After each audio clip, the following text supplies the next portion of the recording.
भाजपाची राष्ट्रप्रथम ही घोषणा आता भ्रष्टप्रथम आणि मुस्लिम खतम अशी झालेली अशी टीका आमदार उत्तम जानकरांनी केली आहे. तर भाजपाचा सगळा खेळ EVM मशीनवरती आहे. मी अनेक वर्ष भाजपात राहिलोय, मला भाजप माहिती आहे असंही जानकर म्हणालेत.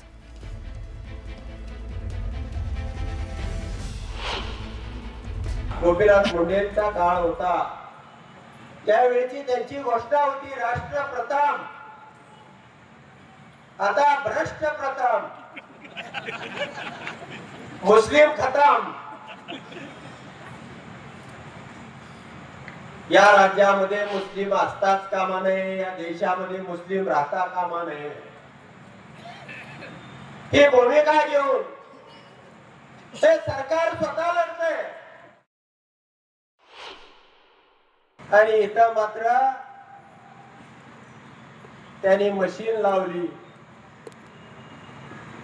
मी काल दिवसभर सकाळी 10 वाजल्यापासून संध्याकाळी 6 वाजेपर्यंत ती मशीन उलटी पालती करून बघितलेली आहे.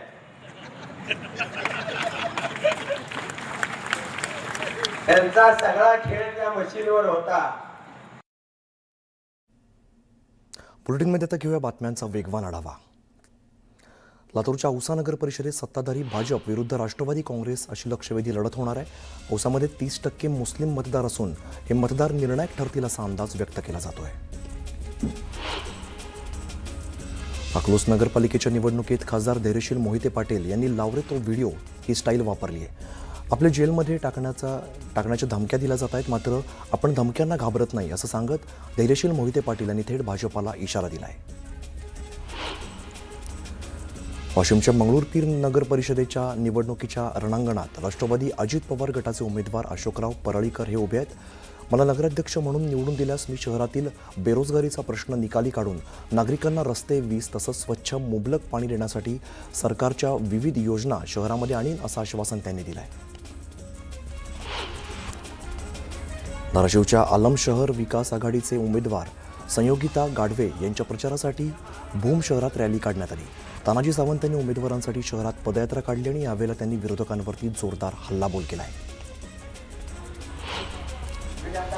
विधानसभेला आतून पाठिंबा देण्यासाठी मला राम सातपुतेंनी फडणवीसांसमोर 35 कोटींची ऑफर दिली होती असा गौप्यस्फोट जयसिंह मोहिते पाटलांनी केला आहे. अकलूज नगरपालिका निवडणुकीच्या प्रचारसभेत मोहिते पाटलांनी खुलासा केल्यामुळे राजकीय चर्चांना उधाण आलं आहे. मावळ तालुक्यातील तळेगाव, लोणावळा, वडगाव या नगरपालिकांच्या निवडणुकांसाठी पोलीस प्रशासन सज्ज झालं आहे. जुन्या पुणे-मुंबई महामार्गावरती पोलिसांनी खास चेक नाका उभारलाय. संशयित वाहनांची कसून तपासणी केली जाते. वडगाव नगर परिषद निवडणुकीसाठी EVM मशीन, कंट्रोल युनिट आणि बॅलेट युनिटची आवश्यक तयारी पूर्ण झालेली आहे. मतदान पथकांना EVM हाताळणीचं प्रात्यक्षिक देण्यात आलं आहे आणि यावेळेला निवडणूक निरीक्षक सुनील माळी, निवडणूक निर्णय अधिकारी मनीषा तेलभाते हे उपस्थित होते. सोलापूरच्या पालकमंत्र्यांचं आडनाव गोरे आहे, मात्र धंदे सगळे काळे आहेत असं म्हणत मेहबूब शेख यांनी जयकुमार गोरेंवरती निशाणा साधला आहे. अनगर महाजन यांनी अनेक उमेदवार बिनविरोध केले. दहशत होती म्हणूनच लोक बिनविरोध झाले. इथे दहशत असती तर 3 पॅनल उभे नसते असं म्हणत मेहबूब शेख यांनी विरोधकांवरती निशाणा साधला आहे. भाजपची राष्ट्रप्रथम ही घोषणा आता भ्रष्टप्रथम आणि मुस्लिम खतम झालेली आहे अशी टीका आमदार उत्तम जानकरांनी केली आहे. भाजपचा सगळा खेळ EVM मशीनवरती आहे. मी अनेक वर्ष भाजपात राहिलोय, मला भाजप माहिती आहे असंही जानकर म्हणाले. समान नाव आणि आडनाव असलेल्या अनेक व्यक्तींमुळे मतदार यादीतील दुबार मतदारांचा आकडा वाढतोय. त्यामुळे मुंबई महापालिकेची यंत्रणा आता या दुबार नावांची पडताळणी करणार असून एकाच व्यक्तीचं नाव अनेक ठिकाणी आहे की समान नावाच्या 2 किंवा जास्त व्यक्ती आहेत याचा शोध घेतला जाणार आहे. मुंबई महापालिकेच्या निवडणुकीसाठी 20 नोव्हेंबर रोजी जाहीर केलेल्या मतदार यादीमध्ये तब्बल 11 लाख नावं दुबार असल्याचं दिसलं आहे.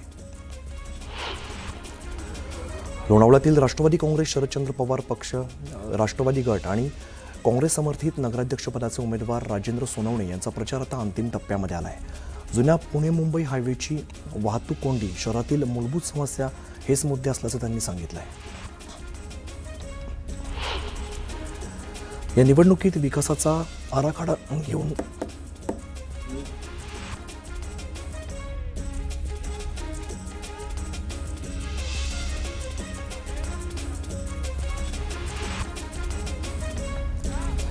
या निवडणुकीत विकासाचा आराखडा घेऊन आलोय, कोणावरही टीका टिप्पणी करण्यापेक्षा सकारात्मक भूमिका घेणार असं म्हणत मुख्यमंत्री देवेंद्र फडणवीसांनी मतदारांना साथ घातली आहे.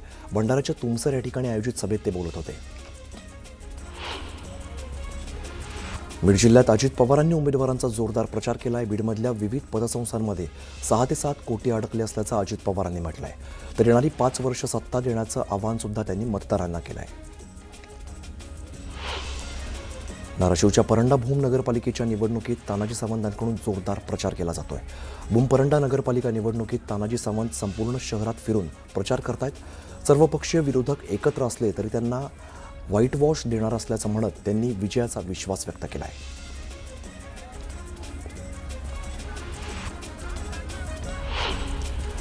महाराष्ट्रात एकूण 280 ठिकाणी निवडणूक सुरू आहे. त्यापैकी 256 ठिकाणी भाजप कमळावरती निवडणूक लढवत आहे. यापैकी भाजपाचे 200 नगराध्यक्षपदाचे उमेदवार जिंकतील असा विश्वास चंद्रकांत पाटलांनी व्यक्त केला आहे. अहिल्यानगर जिल्ह्यातील संगमनेर नगरपालिका निवडणुकीत आरोप प्रत्यारोपांच्या फैरी झडत आहेत. बाळासाहेब थोरात आणि सत्यजित तांबेंनी केलेल्या आरोपांना उत्तर देत अमोल खताळांनी जोरदार पलटवार केला आहे. पालकमंत्री नितेश राणेंनी कणकवलीतील जोरदार शक्तीप्रदर्शन त्यांचं बघायला मिळालं. पटकी देवी मंदिर ते बाजारपेठ, पटवर्धन चौक या परिसरात नितेश राणेंनी मतदारांच्या गाठीभेटी घेतल्या.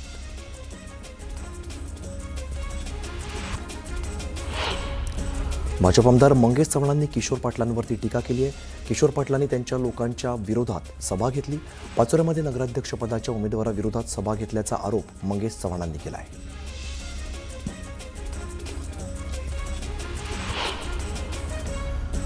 राजगुरुनगर नगर परिषदेच्या निवडणुकीत चौरंगी लढत होणार आहे. त्यामुळे सर्वच राजकीय पक्षांची प्रतिष्ठा ही पणाला लागली आहे.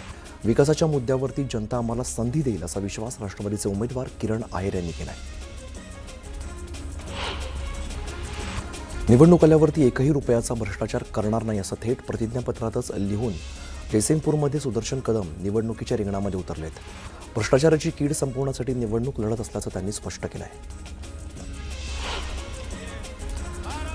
गोपालदास अग्रवाल काँग्रेसमध्ये राहून भाजपाचा प्रचार करतायत असं म्हणत काँग्रेस उमेदवाराला लाच घेताना रंगेहात पकडल्याचा आरोप परिणय फुकेंनी केला आहे. बटंगे तो कटेंगे म्हणत शिवसेनेच्या उमेदवारांवर सुद्धा त्यांनी टीका केली. नशिराबाद नगर परिषदेच्या प्रचारात शिवसैनिकांनी हातामध्ये धनुष्यबाण घेऊन रॅली काढली. या रॅलीला महिलांनी उत्स्फूर्त प्रतिसाद दिला आहे. प्रभू श्रीरामाचा बाण हातात घेऊन प्रचार करतोय अशी प्रतिक्रिया उमेदवारांनी दिली आहे. जालना नगर महानगरपालिकेच्या मतदान यादीमध्ये 9,000 दुबार मतदार आढळून आल्यामुळे खळबळ उडाली आहे. दरम्यान त्यांची नावं दुबार आली आहेत, त्यांनीच मतदान यादीतून नाव काढून घेण्याचे अर्ज करावा असं आवाहन पालिका आयुक्तांनी केलं आहे. मालवणमध्ये आमदार निलेश राणेंनी जोरदार शक्तीप्रदर्शन केलं. यावेळेला त्यांनी बाजारपेठेत जात कार्यकर्त्यांसह मतदारांच्या गाठीभेटी घेतल्या. दरम्यान मोठ्या संख्येने कार्यकर्त्यांनी रॅलीत सहभाग घेतलाय.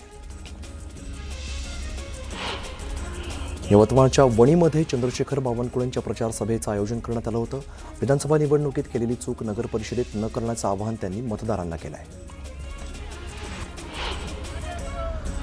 पेण नगरपालिकेत आमचा एकतर्फी विजय होणार असल्याचं प्रीतम पाटलांनी म्हटलं आहे. प्रीतम पाटील भाजपाकडून नगराध्यक्षपदाच्या उमेदवार आहेत. दरम्यान काँग्रेसच्या नंदा म्हात्रेंकडून सुद्धा जोरदार प्रचार केला जातोय. बारामती नगर परिषदेच्या निवडणुकीच्या प्रचारात बारामती व्यापारी महासंघ मर्चंट असोसिएशनने सहभाग घेतला. यावेळेला अजित पवारांच्या राष्ट्रवादीला पाठिंबा देत बाजारपेठेतून रॅली काढत फटाक्यांची आतषबाजी करण्यात आली. नगर परिषदेच्या निवडणूक प्रचाराला अवघे 3 दिवस शिल्लक आहेत. त्यामुळे आता नेत्यांसह उमेदवारांची लगबग पाहायला मिळते. उमेदवार आता रेल्वे स्थानकावरती जाऊन प्रचार करण्यावरती भर देत आहेत. कोणाच्या धमक्यांना न घाबरण्याचं वक्तव्य मेघना बोर्डीकरांनी केलं होतं. तिथल्या व्यापाऱ्यांना आणि लोकांना धीर देण्यासाठी वक्तव्य केल्याचं स्पष्टीकरण बोर्डीकरांनी दिलं आहे. कळमनुरीत मेघना बोर्डीकरांच्या सभेचं आयोजन करण्यात आलं होतं. यावेळेला त्यांनी भाजप उमेदवाराच्या प्रचार केलेला आहे. नगराध्यक्षपदासाठी वैशाली कावडे भाजपाकडून रिंगणात आहेत.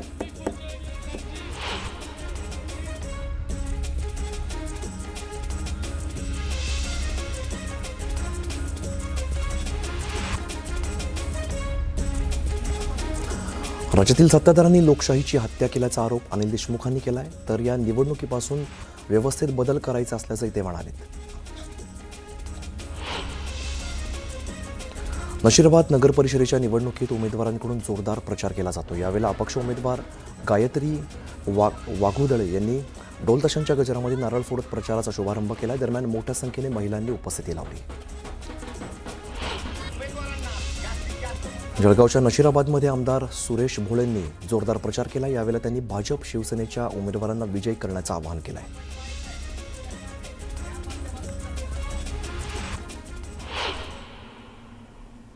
आणि एक महत्त्वाची बातमी समोर येते ती म्हणजे काल परवा अध्यक्ष झालेल्यांनी युतीवरती बोलू नये असं म्हणत मंत्री शंभूराज देसाईंनी भाजप प्रदेशाध्यक्ष रवींद्र चव्हाण यांना टोला लगावला आहे. भाजप शिवसेनेची युती ही आत्ताची नसून बाळासाहेब ठाकरे आणि अटल बिहारी वाजपेयी यांचे गेल्या 30 ते 35 वर्षांपासून केलेली युती असल्याचं ते म्हणालेत. त्यामुळे काल परवा पक्षाचं अध्यक्षपद सांभाळलेल्यांनी युतीवरती बोलू नये असा खोचक टोला चव्हाणांना लगावला आहे.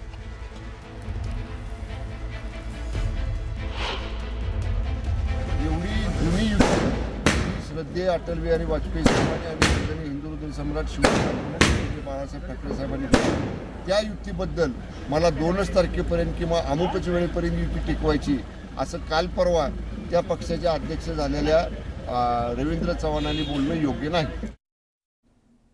आता बघूया उर्वरित वेगवान घडामोडी. मालमत्ता कर थकबाकीदारांविरोधात नवी मुंबई पालिकेने विशेष मोहीम सुरू केली आहे. 645 थकबाकीदारांना 1 आठवड्याची आणि 218 थकबाकीदारांना 48 तासांची जप्तीपूर्व नोटीस देण्यात आली.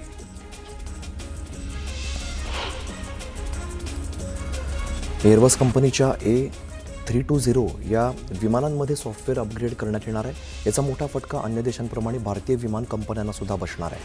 भारतात तब्बल 400 विमानांवरती याचा परिणाम होणार आहे. एअरबस कंपनीने केलेल्या आवाहनानंतर DGCAने या विमानांचं उड्डाण तातडीने थांबवण्याचे आदेश दिले.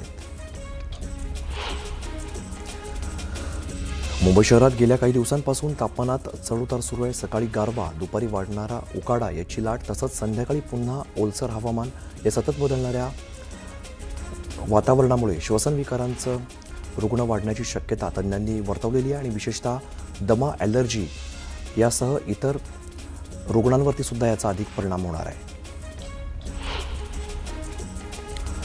मुंबई शहरात आता जागोजागी साचून राहणारा कचरा यापुढे दिसणार नाही.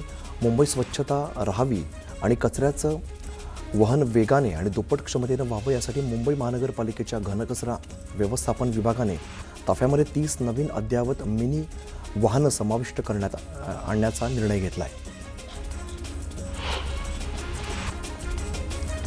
सोने चांदीच्या भावामध्ये सलग 5व्या दिवशी भाववाढ होऊन चांदीच्या भावामध्ये 7,700 रुपयांची वाढ झालेली आहे. चांदी 1,47,000 रुपयांवरती पोहोचलेली आहे. तर सोन्याच्या भावात सुद्धा 1,400 रुपयांची वाढ होऊन 1,28,200 रुपयांवरती पोहोचला आहे. विरारच्या नारंगी फाटकाजवळ टँकरच्या धडकेत 17 वर्षीय हर्ष कदम या महाविद्यालयीन विद्यार्थ्याचा जागीच मृत्यू झाला आहे. या अपघाताची माहिती मिळताच बोळिंज पोलिसांनी घटनास्थळी धाव घेत टँकर चालकाला ताब्यात घेतला आहे.